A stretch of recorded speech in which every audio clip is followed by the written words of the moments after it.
నాకు four arm exercise చేయడానికి మంచి ఎక్విప్మెంట్ లేదు, బట్ ఇలాంటి స్టిక్స్తో కూడా మనం ఎక్సర్సైజ్ చేయొచ్చు.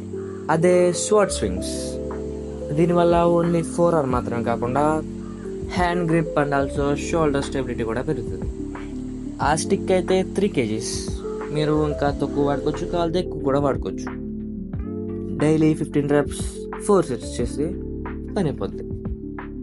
అండ్ ఆల్సో ఇంకోటి గుర్తుపెట్టుకోండి, స్టిక్ ఎంత హైట్ ఉంటే అంత వెయిట్ ఉంటుంది. ఎందుకంటే మనం కార్నర్లో పట్టుకుంటున్నాం కాబట్టి అనుకున్న దానికన్నా ఎక్కువే వెయిట్ ఉండొచ్చు. అండ్ సెట్కి మధ్యలో 2 minutes గ్యాప్ తీసుకోండి, కొంచెం మజిల్ గ్రోత్ పెరుగుతుంది.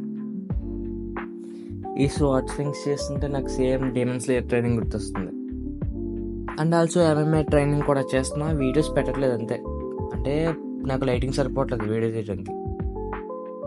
నెక్స్ట్ వీడియోలో కలుద్దాం. Bye bye.